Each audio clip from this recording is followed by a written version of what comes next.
Makabiliano makali yalizuka kati ya wanafunzi wa shule ya upili ya Nyabisase na walimu wao.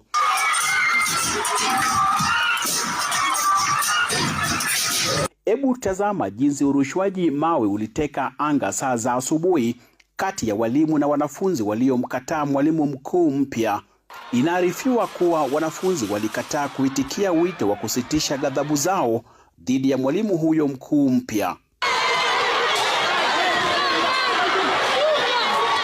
Kwa saa kadhaa, shule hii ya Nyabisase ilikuwa uwanja wa makabiliano.